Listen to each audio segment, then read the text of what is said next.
अस्सलाम वालेकुम viewers, this is instructor, you are learning Microsoft Word 2007। आज के लेसन में हम टेबल टूल्स टैब कमांड्स के बारे में पढ़ेंगे। जब भी हम किसी टेबल को क्रिएट करेंगे तो टेबल के साथ ही फिर एक कमांड, एक टैब जो है ना वो शो हो जाता है, जिसको टेबल टूल्स कहा जाता है। उसके अंदर फिर डिफरेंट फंक्शंस, डिफरेंट ग्रुप्स होते हैं।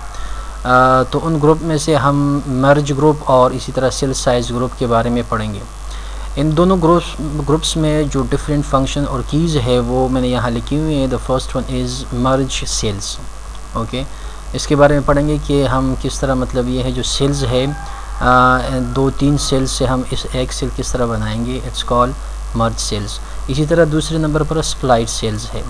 इसका मतलब ये है कि एक सेल को आपने दो तीन छोटे खानों में किस तरह डिवाइड करना है, एक ही सेल में आपने दो तीन सेल्स इससे ज़्यादा किस तरह बनाने हैं।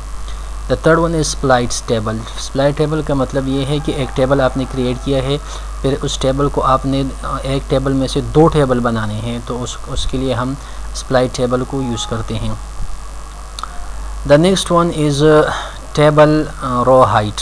ओके, तो इस कमांड के ज़रिए हम जो रोज़ होते हैं उसके जो लाइन है उनकी हाइट को बढ़ा सकते हैं, इंक्रीज़ डिक्रीज़ कर सकते हैं। इसी तरह टेबल कॉलम वाइट है, इसके कॉलम के रोज़ को हम इंक्रीज़ डिक्रीज़ कर सकते हैं। Distribute rows and distribute columns अपनी प्रीवियस कंडीशन पे लाने के लिए हम डिस्ट्रीब्यूट रोज़ और डिस्ट्रीब्यूट कॉलम्स को यूज़ करते हैं। तो प्रैक्टिकली हम आज इन्हीं फंक्शन और कीज़ के बारे में पढ़ेंगे। Table tools, table commands.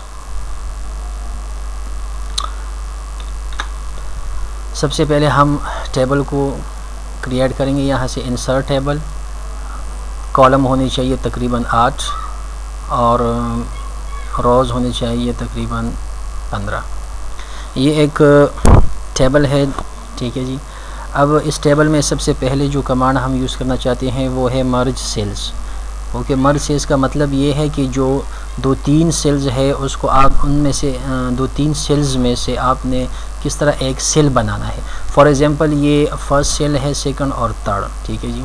मैं चाहता हूँ कि ये जो सेल है 1 2 3 4, ये 4 सेल्स है, मैं चाहता हूँ कि ये एक ही सेल हो, एक ही सेल। तो इनमें से जो लाइन है इसके अंदर उसको मैं किस तरह ख़त्म करूँगा, उसके लिए हम मर्ज सेल्स को यूज़ करेंगे।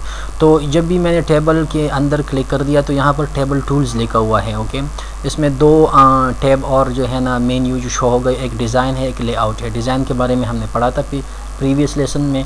आज हम लेआउट टैब के बारे में पढ़ेंगे। लेआउट टैब में डिफरेंट ग्रुप्स है। आज जिन ग्रुप्स के बारे में हम पढ़ने जा रहे हैं वो है मर्ज ग्रुप और इसी तरह सेल साइज ग्रुप। तो मर्ज ग्रुप में सबसे पहले है मर्ज सेल। ओके जी, मर्ज सेल का मतलब ये है कि आपने 2 3 4 10 20 जितनी भी सेल्स है उनसे एक ही सेल आपने किस तरह बनाना है। तो जब हम इसको हाईलाइट करेंगे, उसके ऊपर क्लिक करेंगे तो ये एक सेल क्रिएट हो गया, बन गया, ठीक है। इसी तरह ये 1 2 3 4 5 6, ये 6 सेल्स है।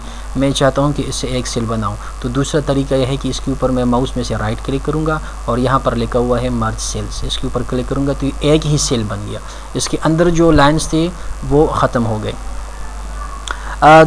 दूसरा कमांड है स्प्लाइट सेल्स। स्प्लाइट सेल इसका अपोजिट है, ठीक है जी। इसका अपोजिट है, मतलब एक ही एक सेल है, इसको मैंने डिवाइड करना है 2 सेल्स में, 2 खानों में, तो इसके लिए मैं स्प्लाइट सेल्स को यूज़ करूँगा। अब यहाँ पर कर्सर है, मैं जब इसके ऊपर क्लिक करूँगा तो यहाँ पर लिखा हुआ कि आपने एक ही सेल को कितने पार्ट्स में डिवाइड करना है। तो मैं कहता हूँ कि एक सेल से आप 2 बनाएं, यहाँ मैंने 2 लिखा हुआ है। तो आप देखिए एक सेल से जो है ना 2 सेल्स, छोटे खाने 2 बन गए एक ही सेल में। इसी तरह आप 3 भी कर सकते हो कि इस एक ही सेल को 3 पार्ट्स में भी डिवाइड कर सकते हो। इसके ऊपर क्लिक कर दो, यहाँ कर दो 3 ऊपर। ओके, यहाँ नंबर ऑफ़ कॉलम्स और नंबर ऑफ़ रो एक ही रहने दो, उसके बाद ओके कर दो, तो ये जो है ना 3 हो गए। अगर आप रोज़ के ऊपर भी क्लिक करोगे तो इसके दरमियान में एक रो जो है ना, तो यहाँ से फिर 6 छोटे खाने, 6 सेल्स, स्मॉल सेल जो है ना वो क्रिएट हो जाएंगे, ठीक है जी। अब इसको मैं ख़त्म कर दूँगा। तो ये है स्प्लाइट सेल्स। ओके, ये मर्ज सेल्स के बारे में। और फिर स्प्लाइट सेल है, उसके बाद है स्प्लाइट टेबल। स्प्लाइट टेबल का मतलब ये है कि एक टेबल आपने क्रिएट किया है और इस टेबल को आपने 2 हिस्सों में तकसीम करना है, आपने 2 टेबल्स बनाने हैं।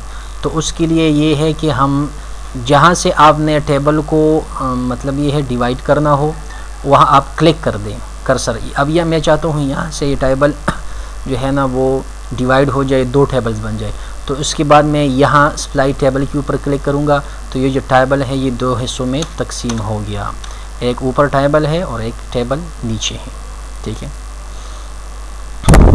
इसी तरह अगर आपने फिर इसको मिलाना हो, एक ही टेबल बनाना हो, तो ये जो फर्स्ट ऊपर जो टेबल है इसकी नीचे आपने क्लिक करना है, कर्सर उसके नीचे है, फिर डिलीट की है कीबोर्ड में से, उसको आप प्रेस करते जाओ तो ये दोनों टेबल मिल जाएंगे और इससे एक ही टेबल क्रिएट हो जाएगा।